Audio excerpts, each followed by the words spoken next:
Children, welcome to our social class.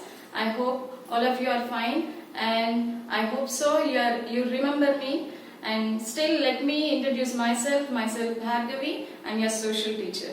So today's I'm going to talk about I'm just going to recall the last what you heard in the last classes. Okay, so let us move to our topic. Come here. See here once, children. So just see the map, children. What do you observe on the map? What do you observe in the map? You'll see that the map is colorful, right? The map is colorful. So it means maps also, and it is telling something to you, isn't it or not? So you can see here, map is colorful and it is telling something to you. In the sense, even maps also communicate with us. Okay, so how human beings communicate with each other, in the sense, if we want to share something to the others, how can we communicate? We need a language to communicate with others, right? So in the same way, maps also communicate as human beings. Even maps also speak with us. Okay, so how we can communicate?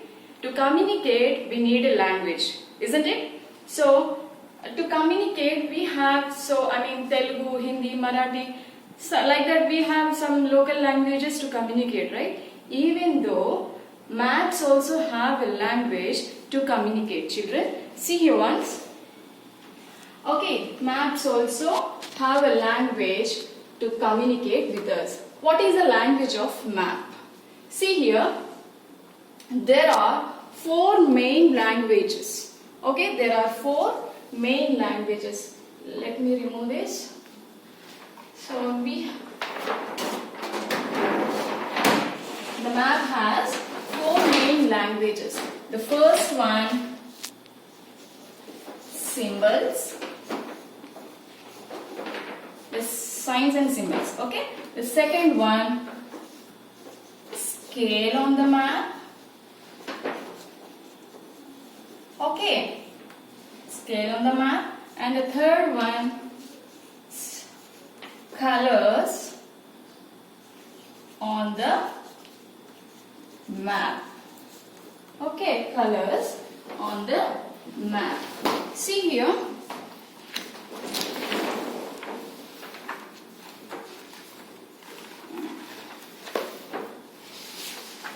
So we can see many colors here. So in last class, as you heard in the previous classes, colors and how, you have heard about physical maps, what is a map and what is the earth shape, and what are the symbols, how can we use symbols to locate a place. You heard all these things in previous classes, as Sir said. Okay, now I am going to give a brief clarification about all these. So the last one, nothing but directions. Directions of a map. So how we have a languages to communicate, even though maps also have language. 4 main languages. The first one, symbols, scales on the map, colors on the map, and directions of a map. Okay, so unless with these 4, it's very difficult for us to locate a place or move around. Okay, children? So you know how to locate a place, because you heard in the previous classes how we have to locate a place and capitals and states, everything, right? So now we have a simple question for you. Okay. Okay, see, I have a question for you. This is Mumbai, right? What is this?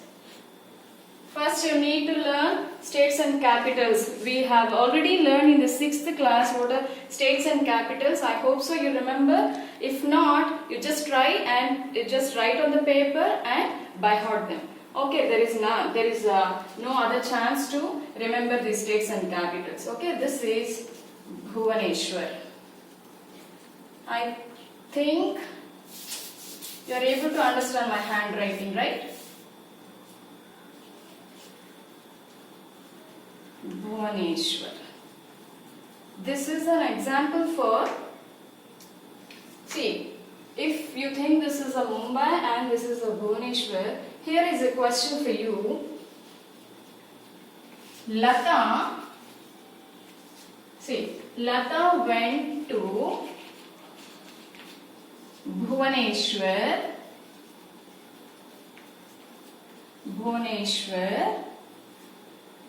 from the Mumbai. Okay. From the Mumbai.